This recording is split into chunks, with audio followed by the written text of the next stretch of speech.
আজকের এই স্পেশাল দিনে কি কি রান্না করলাম আর কিভাবে দিনটা কাটালাম সেগুলোই আপনাদের সঙ্গে শেয়ার করব এই ভিডিওতে। তো হ্যালো এভরিওয়ান, আসসালামু আলাইকুম। কেমন আছো তোমরা? সবাইকে জানাই শুভ সকাল।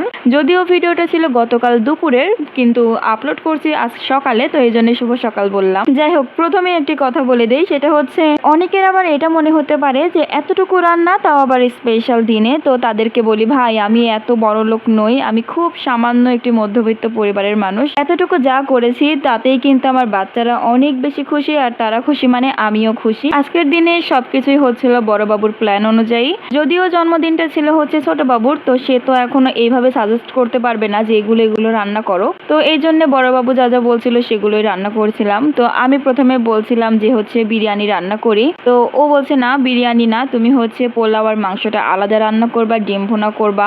আমার ছেলে আবার বিরিয়ানির থেকে পোলাও আর মাংসটা আলাদা খেতে বেশি পছন্দ করে, তবে বিরিয়ানি রান্না করতে আমার খুব বেশি সহজ লাগে, তাই আমি বারবার চাই যে বিরিয়ানি রান্না করি, কিন্তু ও সবসময় বাধা দেয়। তো আজকেও তাই করলো। মাংসটা কষানোর সময় যা একটা ঘ্রাণ আসছিল না, মনে হচ্ছিল যেন এর সঙ্গে যদি খিচুড়ি হতো তাহলে যে কি পরিমাণ জমে যেত। তার সঙ্গে তো বৃষ্টি আছেই, কিন্তু কি করা, বাবু যেহেতু পোলাও খেতে চেয়েছে, বাবু আবার খিচুড়িটা মোটেও পছন্দ করে না, তো এই জন্য পোলাওটা রান্না করে নিচ্ছিলাম। তো আমার হচ্ছে ডিম ভুনা হয়ে গিয়েছে, মাংস রান্নাটাও হয়ে গিয়েছে, এখন পোলাওটা রান্না করে নিয়ে তারপর একটু পায়েস রান্না করব।